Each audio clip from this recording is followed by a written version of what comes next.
Hello, hello. Thank you for tuning in to the GSMC Social Media News Podcast brought to you by the GSMC Podcast Network. I am your host, Juan Newsom. Thank you for tuning in, conversationalists, thrill seekers, listeners. Let's go ahead and kick this off. Just to give you a rundown today, we're going to talk about the new craze over Joe Exotic, aka Tiger King. He's all over the internet, Twitter, Facebook, Twitchy, everywhere, memes, videos, made up videos. His face is all over the internet, folks. I've never seen anything like it. Also, Eminem, Nick Cannon, and Machine Gun Kelly. Now, what are these guys thinking? We're going to get into that later because as far as I'm concerned, Eminem is a legend. Third, we're going to talk about social media events and the latest news on Twitchy. There's a lot of stuff out there, folks, a lot of entertaining things. Last but not least, and I think this is the best, we're saving the best for last. I'm going to tease you here, folks. It has something to do with basketball and dancing. And I know you're scratching your head saying, what does that have to do? What does basketball have to do with dancing? Well, folks, stick around and we'll see. So let's go into this first segment, folks. Tiger King. Oh my goodness. Now, sometimes when I'm on the internet, I'm just browsing and carousing like anyone else. Now, I have no idea what Tiger King is or what's going on, but I just see all of these memes and these pictures of this guy and tigers and cats. And I'm scratching my head like, I mean, they're still funny, even though I didn't have the context or the content. There's still funny memes and pictures of Joe Exotic Tiger King. But then I started calling around and asking folks, what is this? Who is this guy with the tigers? And so I started perusing Netflix after a few phone calls, and lo and behold, Tiger King series documentary. And so, folks, just like everyone, I went down the rabbit hole of Netflix and I had to tune in. And oh my God, Tiger King is a comedy, but ooh, it's also a tragedy, if you ask me. Now, after looking at it, looking through, first of all, Tiger King. Come on, man. Okay, it's okay to have one husband, but you got two husbands? Now, how do you pull that off? Okay. Second of all, how come you're barely feeding your staff? Come on, Tiger King. Come on, man. They're working with tigers. You're making all this money, but then you're penny pinching on the staff. So, first episode introduces Tiger King and his background and how he got into the business and how he originally worked for another guy, Doc, who has 8 wives. We come to find out.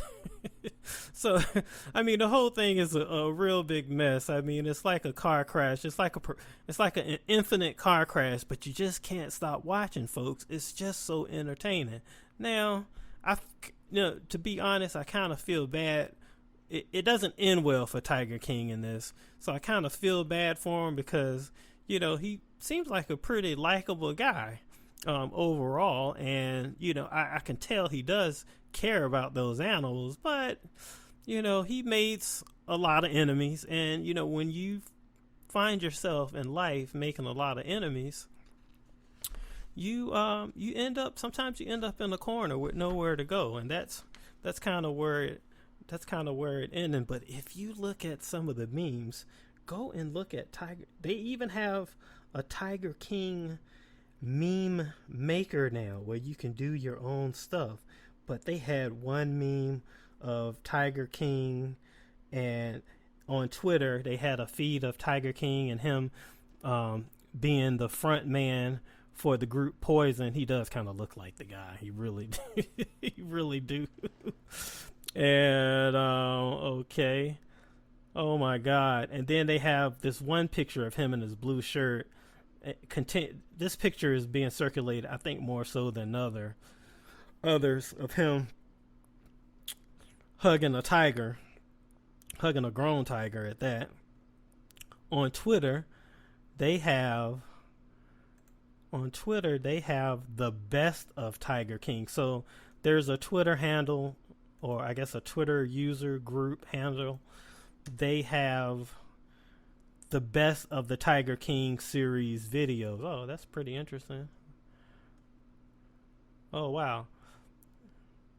And that includes some of the funniest moments. That includes some of the stuff with the animals. That includes also, oh wow, they have some stuff for Carol Baskin, his primary competitor there, who kind of drove him out of business. Oh my God, to me that was really the sad part. I mean, she drove this poor man out of business. He did copyright infringe somewhat. He skated on the line, but they just sued the crap. Now, Carol Baskin, his main competitor, the lady that is in charge of, she's the owner and proprietor, her and her husband, of Big Cat Rescue, which is different from Tiger King or Joe Exotic's Big Cat Rescue Entertainment. That's where the lawsuit came in. She's suspected of killing one of her husbands because he's disappeared. Highly possible.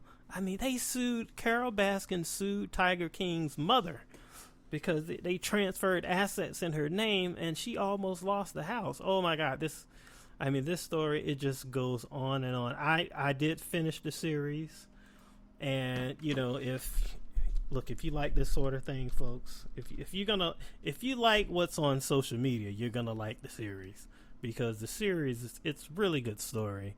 But again, like I said, it just doesn't end too well for Mr. Tiger King. Now, I honestly think that, oh man, hopefully, in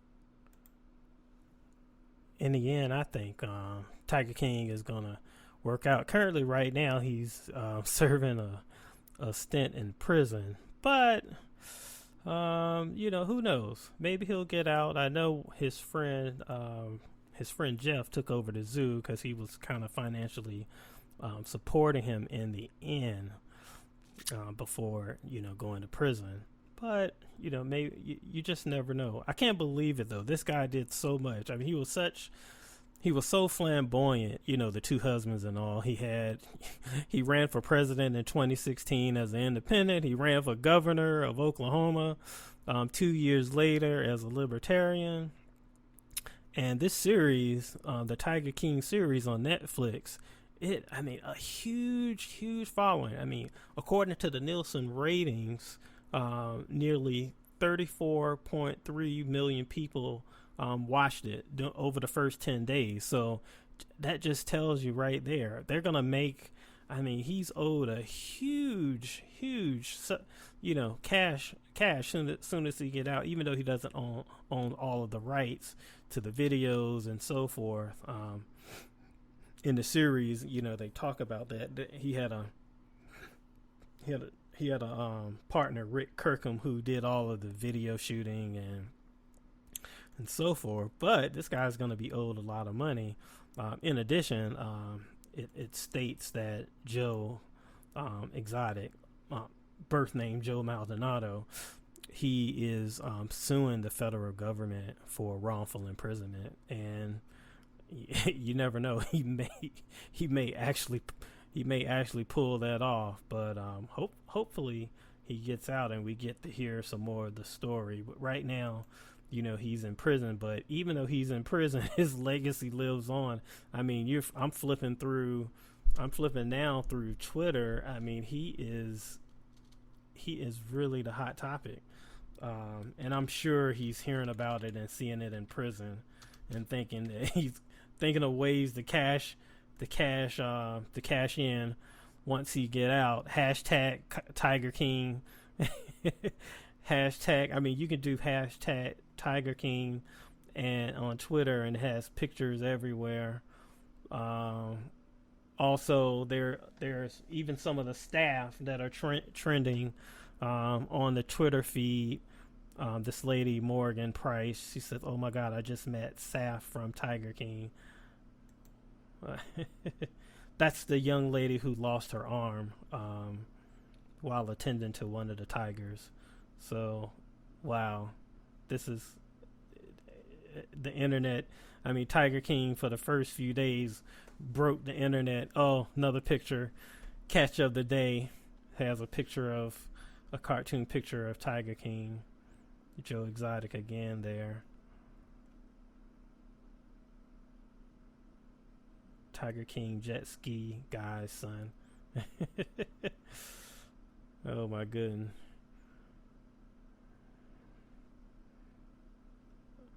Oh my goodness. They even have Tiger King's little kids dressing up as Tiger Kings as if it was a holiday, or I guess a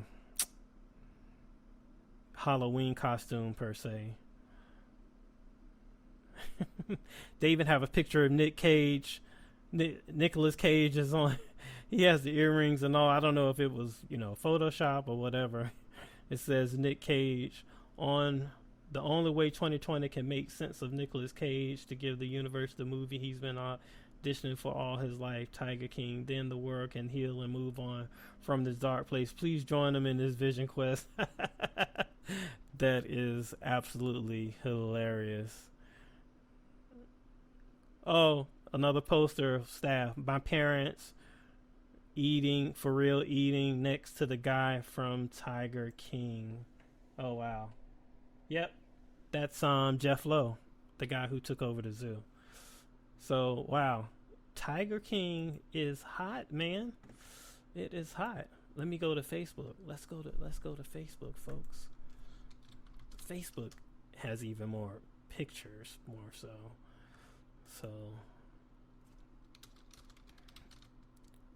Okay, Facebook, all of the memes are on Facebook. I mean, if you can go ahead and do #Tiger King, or just even type Tiger King. Oh, the Big Cat Rescue. Well, that's not Tiger King stuff. There are a lot of cartoon pictures of Tiger King. And this guy has a huge following. Then they have a comic. They have a comic of Tiger King versus Carol Baskin. He has guns and she's waving her finger. Oh my God. Well, my opinion on this subject is I think Tiger King came at the right time. There's other things outside of this realm. I know we don't do politics on this show, but I believe that, this show was and it's seemingly, you can't get away from politics anywhere else, even in sports. I think Tiger King gave us a little escape, here's something. People are always curious about exotic animals and, why they're being kept. And, there's a lot of celebrities that they hold exotic animals. Some celebrities, they adopt and they take care for exotic animals in their homes and so forth. And I think that was a part of the phenomenon. Another part of the phenomenon is I think the general public just wanted an escape, and to be really entertained, and to have surety that, nothing political entered into the purview through this venue. So I think those are the things that's why Tiger King, and also the personalities that were there on the show, I think that just made it that much sweeter. I think in the future, hopefully, Mr. Exotic gets out and, again, maybe he can do another documentary, do another series, or, we'll get an update on his life and status. So it's just interesting. This was a crazy phenomenon. I was an innocent bystander, and all of a sudden I woke up one morning and I was inundated with Tiger King memes, not knowing what in the world had happened. Who is this man that's being paraded on the internet, on Twitter and on Facebook and on Instagram, holding all of these exotic animals. So Tiger King, I know you're in prison. I know you're down, but I know you're not out. We're out here. We're still floating your material. Your legacy lives on. So hopefully we'll see you soon.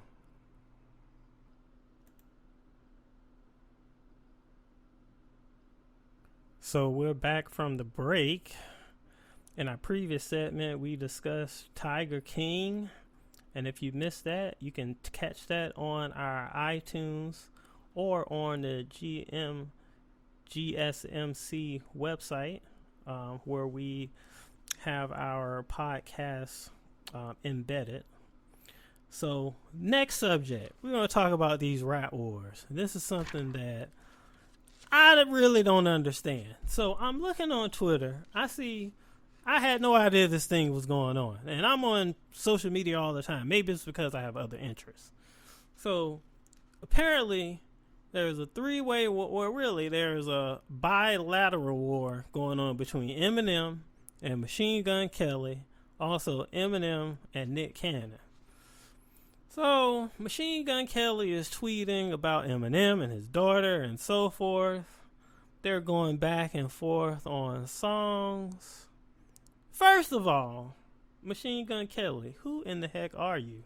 Okay, I heard your diss song. I heard the diss song. I saw the tweet. It was inappropriate because you were talking about Eminem's daughter, but I heard the diss song. It was alright for you. Are you kidding me? First of all, this guy built this career off battle rapping early in his career. That's how he came into the industry, as a battle rapper in Detroit, and he came to New York and smoked some dudes too, behind the scenes. Second of all, this guy is one of the best rappers, MCs of all time. I mean, if you look, there is a reason why. There's a reason why Eminem is on the top 10 of hip hop album sales of all times. Twice. He's on that thing twice, man. The only other person who's up there twice is Tupac. Are you guys freaking kidding? And Nick Cannon, what are you doing? First, let me go to Machine Gun Kelly first of all. Okay, so Machine Gun Kelly comes out with his diss track. It was okay. He had some decent rhymes up there.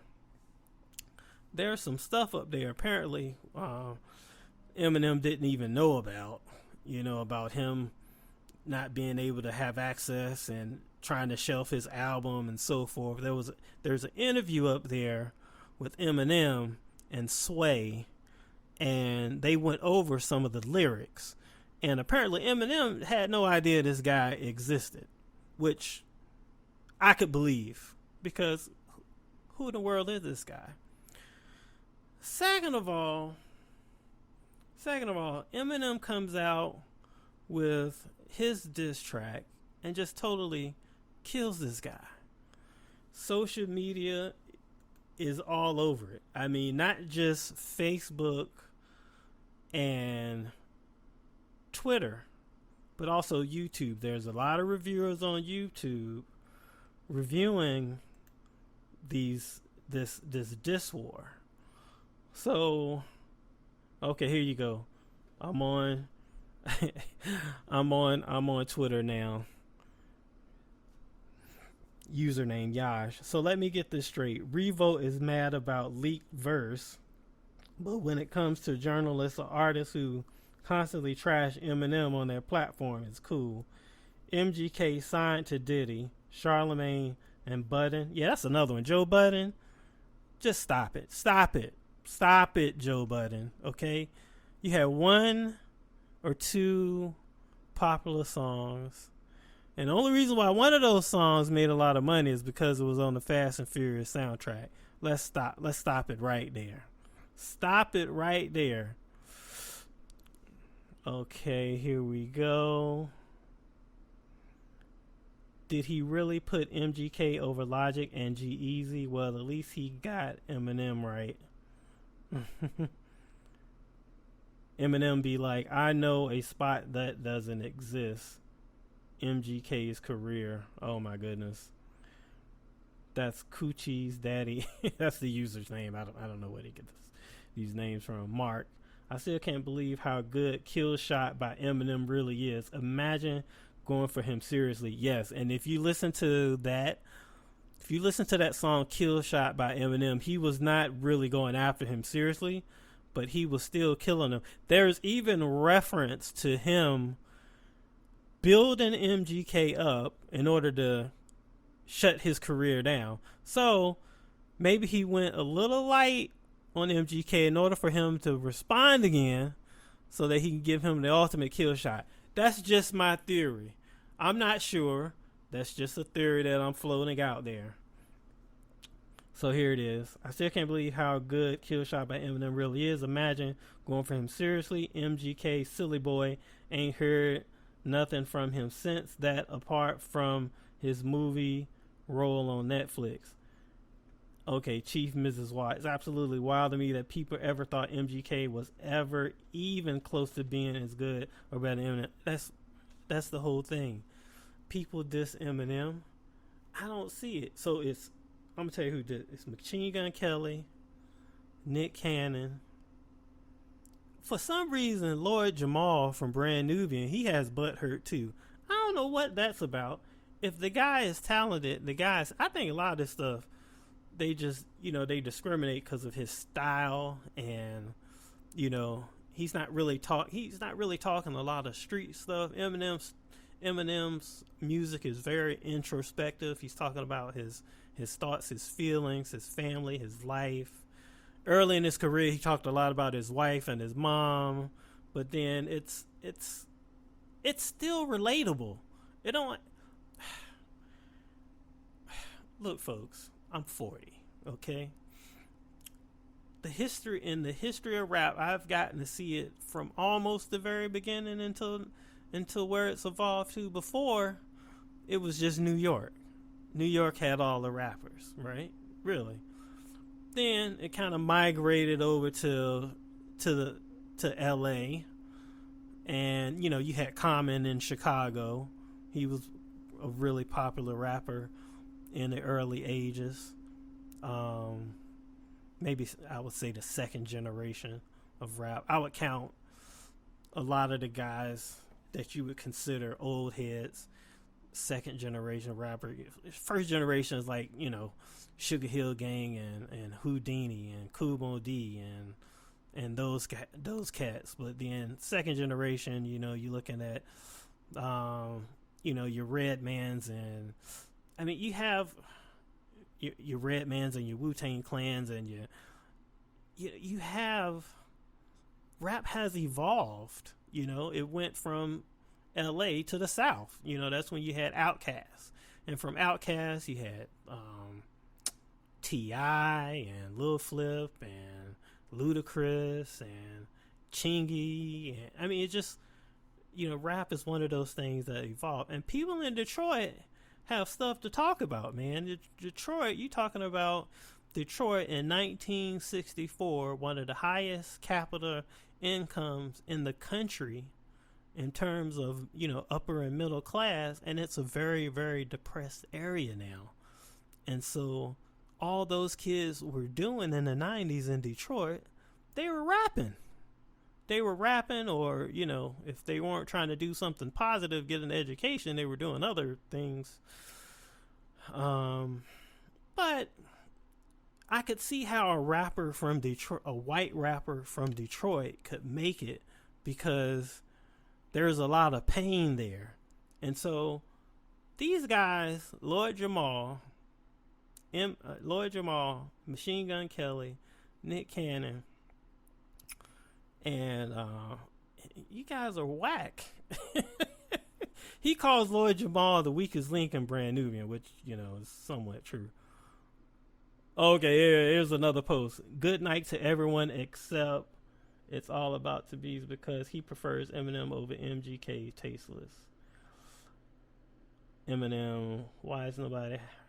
Okay, here's a projection post. Eminem, why is nobody talking about how great I am? MGK, living life happy and being multi-talented. Eminem, I'm going to mention him again so folks can talk about me again. Oh, God. Obviously, MGK fan. So people are obviously taking sides on this. How some of these people saying that MGK is better than Eminem? I have no clue how that's happening. I really don't. Nick Cannon. So let me finish this thing out with Nick Cannon. Nick Cannon, I met your mom personally. Beth, very nice lady. So for the sake of Beth, I'm going to be nice because we had to get together in Albany, and she was a guest of a friend of the family, and I got to talk to her for a long time. And so for the sake of Beth, I'm going to be really nice to you. Nick Cannon, your music is whack. It's totally whack. Stop tweeting about Eminem.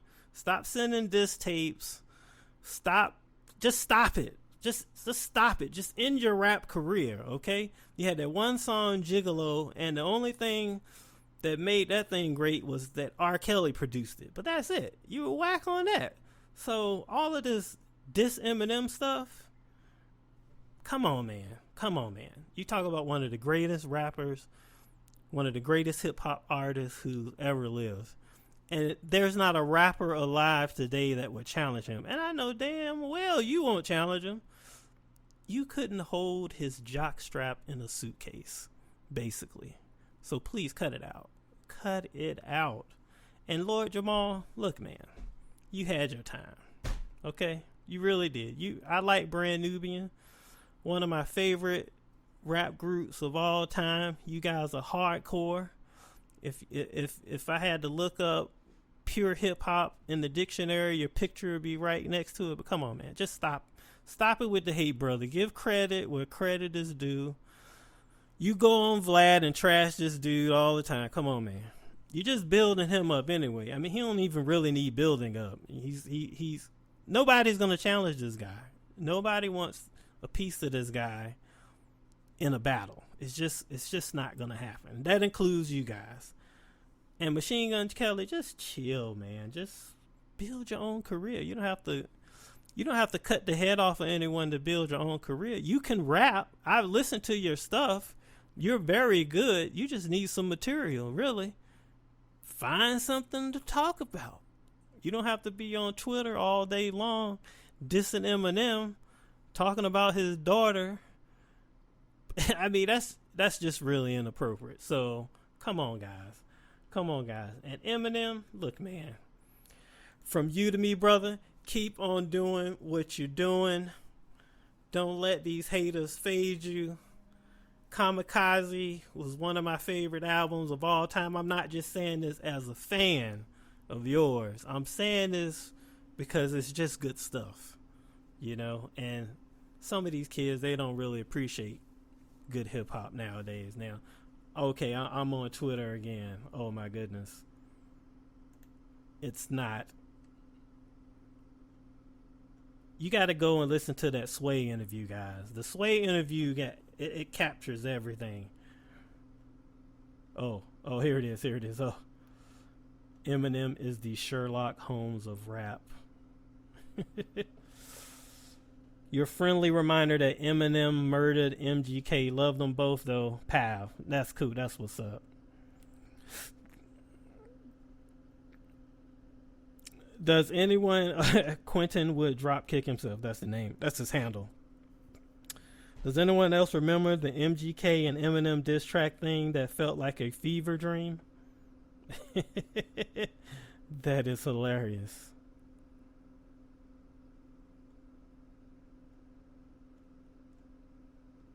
Oh, they got Smokey and Craig from Friday. Damn. I tell you, the internet does not lose, baby. That's what I mean, man. Once it get out there, look, I wouldn't. If I was an MC, I would be scared to death to challenge Eminem, man. Let alone in the era of the internet where he could just break you off, and then the internet responds in such a way. So, folks, coming up again, next segment, we're going to go to social media, news, and Twitchy. Twitter, Facebook, but also last segment. You want to be here, basketball and dancing.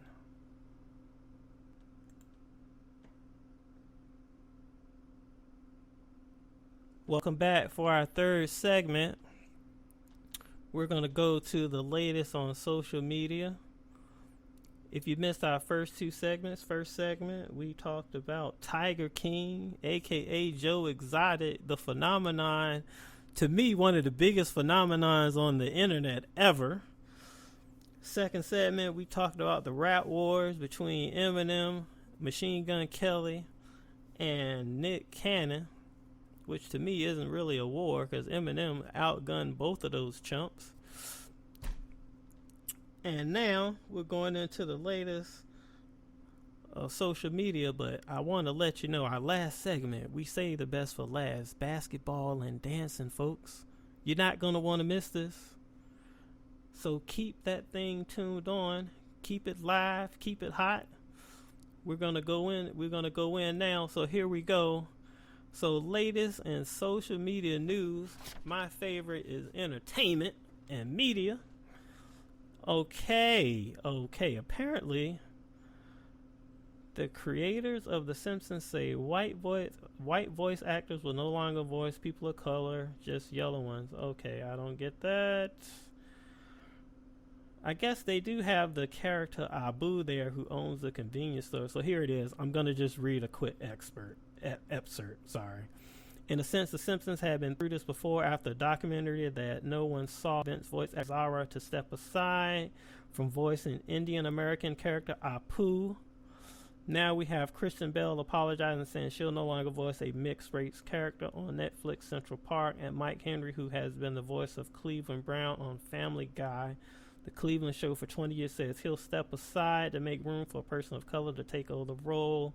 Oh, and voices actress Jenny Slate will no longer voice Missy, a biracial character on the Netflix series Big Mouth. It's an animation revolution, people. Now The Simpsons, which has bowed to the woke model. Okay. That's all that's as far as we're gonna go there. Okay. Oregon and Oregon State will no longer refer to in-state rivalry games that often divide family loyalties as Civil War. Oh, wow. I had no idea it got that bad in Oregon. I could imagine, though. Look, some of your families support Oregon. Some of your families support Oregon State. It may get a little testy at the barbecue. I could get that. Here it is. Oregon and Oregon State mutually agreed to no longer refer to the Oregon State rivalry game as the Civil War.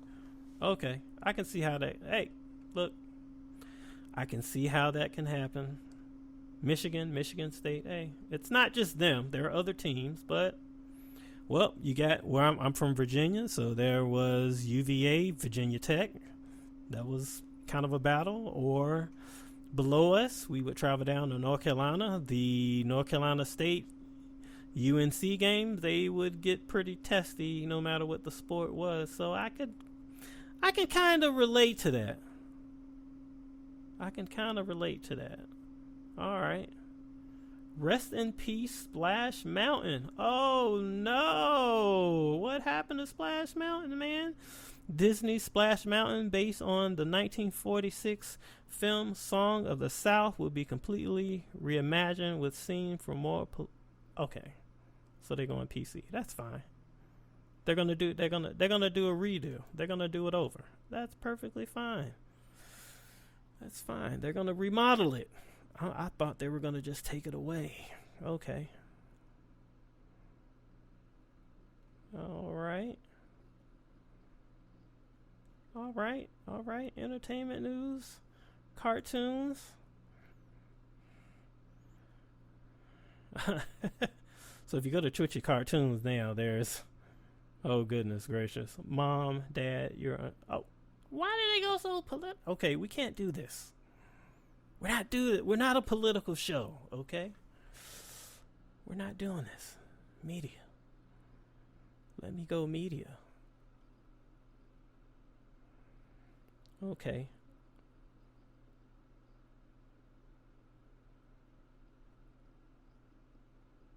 Okay, I can't escape it. I'm going to Twitter. How about that? Home of the...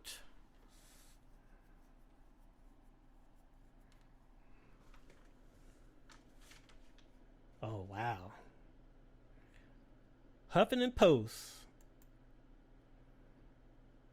Before you drink another glass of wine, read this. Okay, this is going to be interesting because this is kind of trending on Twitter.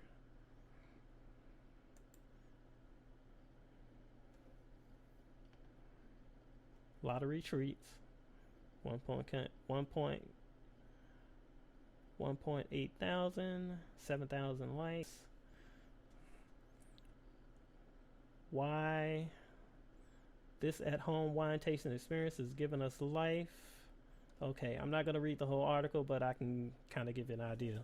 We all love wine so much that most nights a week our editors sip a glass or two to wind down after work. But lately, getting a liquor store is difficult, and most night wine is out of stock. Last time I checked, why risk going out and finding a mediocre selection when you could have wines you love delivered directly to your door? Oh, my wife would love this stuff. Enter Tasting Room. Tasting Room, the fastest growing wine club in the nation, is changing how wine is sold. They bring an interactive wine tasting to you, and we're all for anything that means we don't have to leave the house these days. Think of it as the movie industry, where you do go to rent a movie, and who gives you a movie recommendation? If you're anything like me, look forward to Netflix and food after work. We don't hit the video store to browse new releases or recommended movies anymore. Likewise, new technology has penetrated the wine industry. Now, this is something that's going to take off, because you're stressed out adult. You have your day and you go to work and you come home and you deal with the kids, especially if you have kids. But even if you don't have kids, you have your day at work. You want to come home, you want to sit down. Look, the best thing you could do is have you a nice meal and get you a nice glass of wine afterwards. No way better to end your day.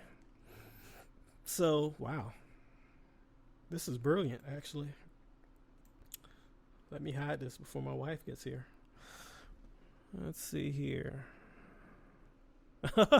They have a meme for it. It's two ladies.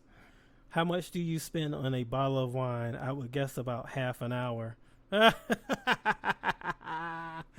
Hilarious. This is absolutely hilarious. Oh, this is a good one. Yeah, look, you know what? I am actually going to save this website so that I can have a look at this wine service later. All right. Oh, no.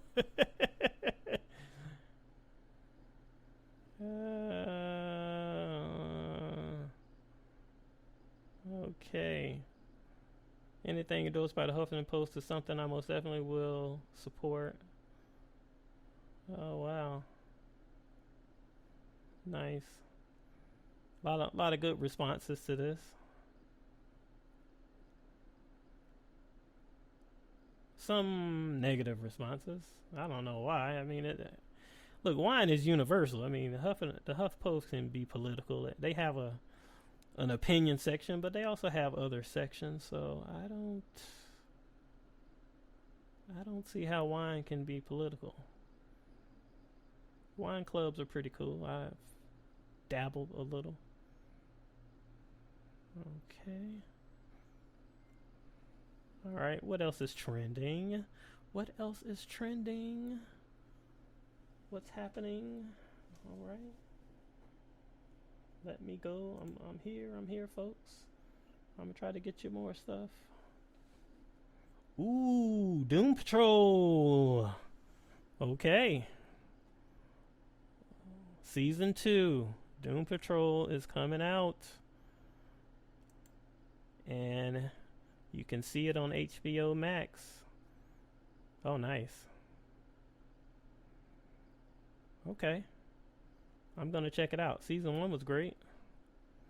Cyborg.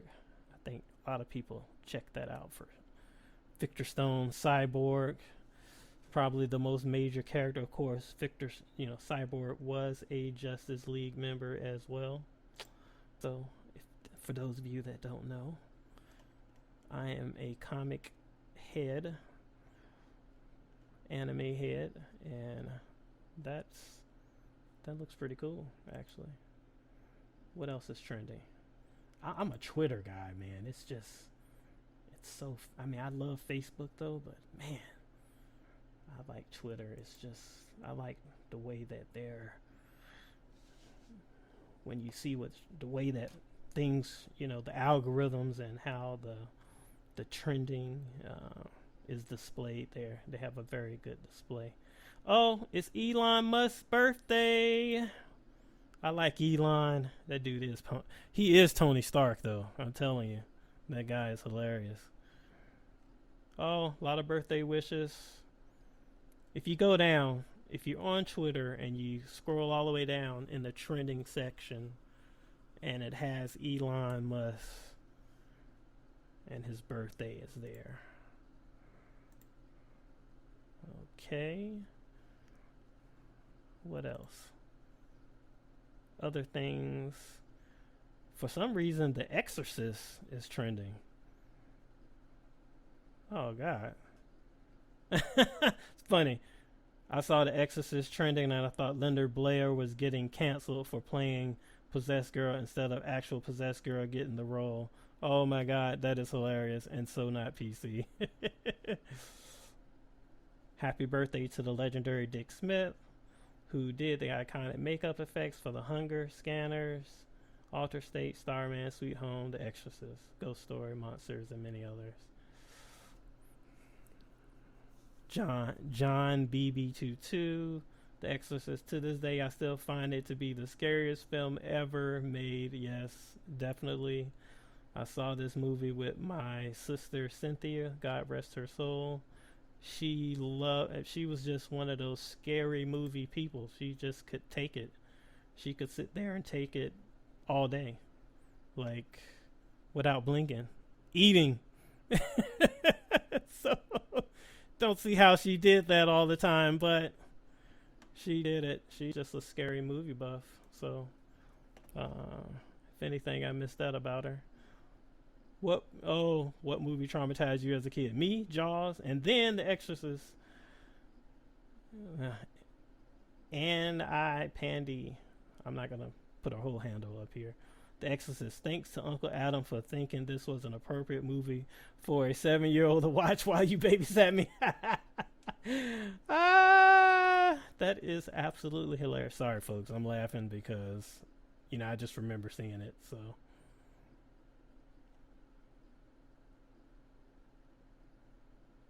Yep. What makes some horror movies stand out? Like The Exorcist, great directors. I wish more great ones would do horror once in a while. That is funny.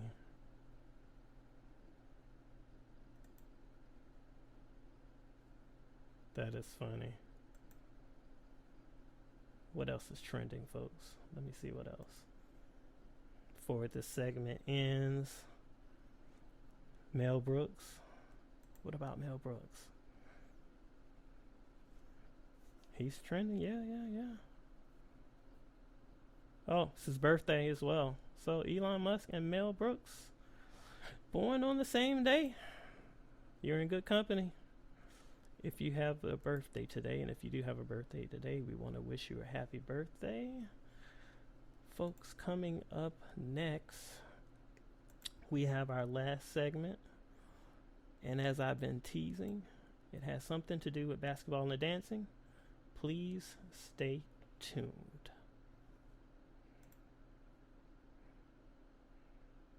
Stay tuned, and we'll be right back. I'm Juan Newsom, and I am your host today on the GSMC Social Media News Podcast.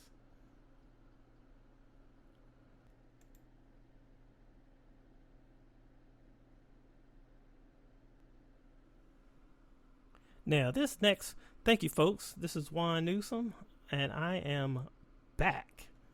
Okay, and I wanted to tease you. I teased you all. I teased you through all three of the previous segments. First segment, we talked about Tiger King. Second one, the rap wars between Eminem, Nick Cannon, and MGK. Third segment, we went over some of the latest social media news. And so the last but not least, I wanted to talk about, and it's been trending on Facebook, especially Facebook and Twitter. The Last Dance, baby. Michael Jordan, okay? And the reason why is because for the last 2 years, I've been on social media. I don't even have to get on specific posts, okay? This thing has been bothering me, okay? Last 2 years, social media, specific posts referring to LeBron James as the GOAT. All these millennial basketball fans, that's what it is. That's basically what it is. You guys ain't really seen no basketball. So, look, don't get me wrong. The basketball players today are great. They're better dribblers, ball handlers.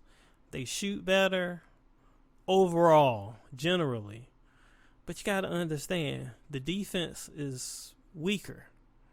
The game is not as physical as it was back then.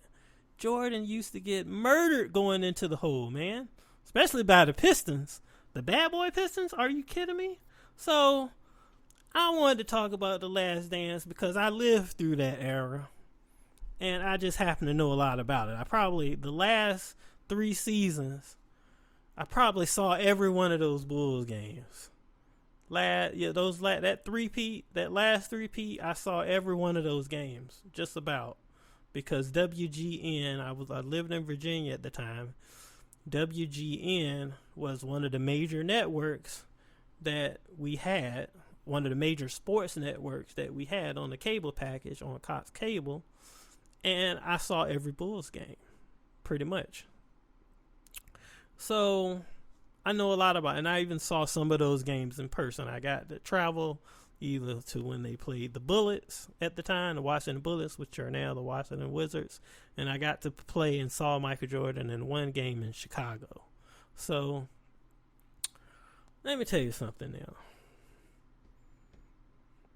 And just to tease you, at the end of this, I'm going to give you my top 10 basketball players, and I'm going to tell you specifically reasons why, okay? So, I'm in a lot of these sports groups. First of all, the memes from The Last Dance were hilarious, okay? They had one meme when Michael Jordan was talking about meeting Patrick Ewing when they had to fly up to New York to play, and Jordan looking for anything to motivate him to have a better game. Took offense when Ewing said, I hope you do your thing today. And he's like, do my thing? What do you mean, do my thing? And then he has this perturbed, angry kind of look. He said, well, I guess I got offended when they cut back to the scene where Jordan is talking to the camera. And then the next thing you know, Jordan is over Ewing, dunking all on him and so forth. And it's just pretty hilarious. Just a pretty hilarious scene in The Last Dance. But here's another thing now. I hate to say this, but there's politics and everything. This whole GOAT conversation, this thing is bothering me. Going back to that for just 1 second. What about Kobe, man? Look, this is just my opinion. LeBron ain't better than Kobe. Okay, I'm sorry. I love LeBron. Okay, I think LeBron is the difference. Okay, I'm gonna tell you the difference. I'm gonna tell you why these players are being treated differently. LeBron is very public, friendly, good father, good husband, all that. Very public guy. He's kind of opened his life up. You see him at his kids' games, and you never saw any of that with Mike. Nothing. Mike was very public, but he segregated. He compartmentalized his life. Okay. Kobe was never very public with his life and his and when he got in trouble in Colorado up there, this is what happened. He's got even less public. You know, he wasn't that friendly to the media. He was, you know, he would go and do his interviews and be out. He wasn't buddy with them like that. That's another reason why they're skipping over Kobe. Okay, there's political reasons for this. Kobe is an exact copy of Jordan. And there are some things that Kobe does better than Jordan too. But they skip here's another thing too. There's another layer to this. Some of these sports analysts that you watch on TV every day, and some of them former players. A lot of the former players like Jordan and whatnot respect them and so forth. But I'm talking about some of these sports analysts who may be on ESPN or Fox or some of these other stations. Maybe when Jordan was dominating the league, they were call men for their local teams. You know, they were doing the local, you know, whether it's the local radio or calling a game or whatever. So they got to witness Jordan come in and trash their teams repeatedly over the course of years. So that's another hidden element that no one's even talking about. But don't worry, your Uncle Juan is gonna bring this up because I analyze stuff like this. So this is what I do. This is why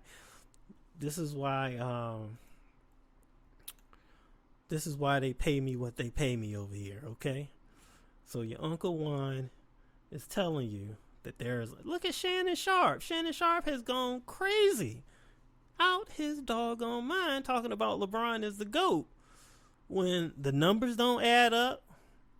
I could see if Shannon Sharpe said, okay, I think it's Kareem. There's a case for Kareem because Kareem is arguably, no, it isn't even an argument, the best college basketball player to ever live. I mean, you know, there's a few on that list. Kareem. I mean, you could put James Worthy on that list. Len Bias. You know, like, there's only a few people that stick out on that greatest college player of all time list, right? All right. Christian Laettner. Okay. But then you got Kareem, who then never took a year off, dominated the game pretty much in his entire career from the center position, even though Wilt Chamberlain would eat his lunch occasionally now. All right? I'm going to just put that out there. Wilt Chamberlain would eat his lunch. He would block that skyhook, okay? They never talk about that, but okay. Anyway, so if Shannon Sharpe said Kareem was the GOAT, all right, you got an argument, Shannon. You got an argument. I can't argue with you. Because Kareem was great. He's the all-time scoring leader. He has so many accolades, so many trophies, so many championships. But LeBron ain't the GOAT, man. I just hate to say it, and I love LeBron. And I seen LeBron play up here. He came up here to play against the Nets. And he's incredible. And here's the unfortunate thing. And I turned this into from a sports social media podcast to a sports podcast. But I got to do this because you're not going to hear this anywhere else. LeBron is so talented. I honestly believe that sports analysts, because they're lazy and because they don't have anything else to talk about, because they're not willing to do their jobs, is that we kind of didn't get to enjoy the LeBron legacy. You understand what I'm saying? That, you know, trying to compare him to Jordan out the box, they just kind of undercut that. That was a ding on his legacy. They dinged his legacy by claiming he was the GOAT so much. You know, and they put the pressure on this kid early in his career, man. Come on, dude. Dude came out of high school. I mean, what do you expect? So, social media goes crazy. it's 24/7. This is something that's not going to stop until maybe LeBron retires, or maybe not even then. But I'm going to bring this into it too. They've compared so many other people to Michael Jordan. Okay, there was Harold Miner, which he had potential, but his career didn't pan out the way that they thought it would. They used to call him Baby Jordan. Person that I thought had the potential to pass Jordan got injured, Grant Hill. They were comparing Grant Hill. Now, Grant Hill's game was a lot like Jordan's, okay? And he was a little bit quicker off the dribble than Jordan was coming out. And then he was so seasoned. He was so seasoned as a college player. And he could shoot and he could defend. I mean, when he was in Detroit, I remember that his first couple of seasons in Detroit after he was drafted, he gave Jordan and Pippen the business, man. Grant Hill. Go back and look at the Grant Hill highlights on YouTube against Jordan and Pippen. Oh my goodness. Gave them the business. Okay. Third, and now they did Kobe. Of course, when Kobe first came into the league, he came out of high school. His game wasn't like Jordan's, but he had a lot of potential, but he kind of mimicked Jordan's game and it worked. But there are some things that Kobe does better than Jordan. I thought he was a more efficient shooter. Okay. Kobe was more sound, and this is my impressions from what I've read and what I've seen in terms of the team dynamic. Kobe is a little bit more friendlier to the teammates, you know. Yeah, he's one of those floor generals that are going to push you, that you can rely on, and a good team leader, but he's a little bit more friendlier. And according to Phil Jackson, Kobe was a better practicer. You know, Phil Jackson said it himself. He'd never seen anyone that practiced as hard as Kobe. So that's just really a testament to how great he was. But the media's ignoring this guy because he wasn't friendly to them. He wasn't friendly to him.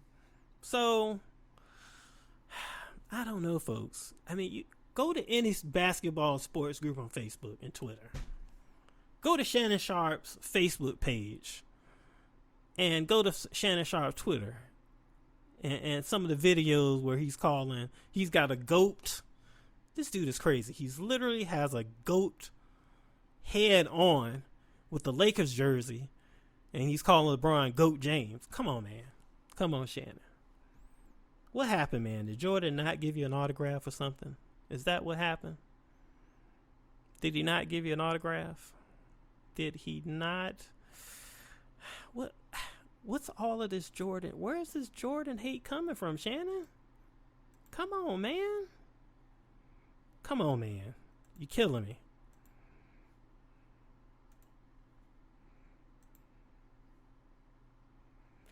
You're killing me, Shannon. You're killing me.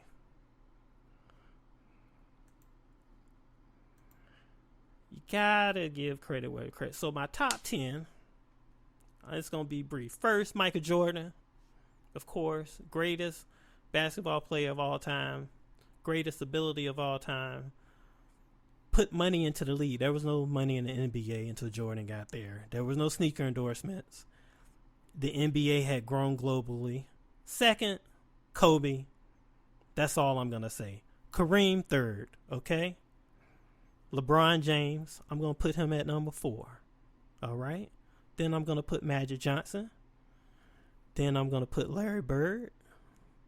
Then I'm going to put Charles Barkley. Then I'm going to put Hakeem Olajuwon. He's number 8. All right. Then I'm going to put Scottie Pippen. Doggone it. Scottie Pippen is one of the greatest. I'm sorry. That's just my opinion. Scottie Pippen is one of the GOATs. All right. Then I'm putting Bill Russell. That's my top 10, all right? You got a problem with it? Come see me.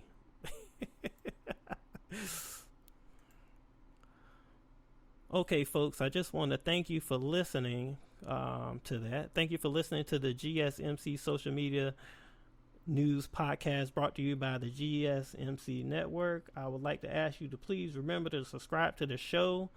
Give us a nice review, folks, because that's going to really help us out in terms of our reach. Go to our Facebook, Twitter, Instagram. Go to our iTunes and subscribe to us, folks.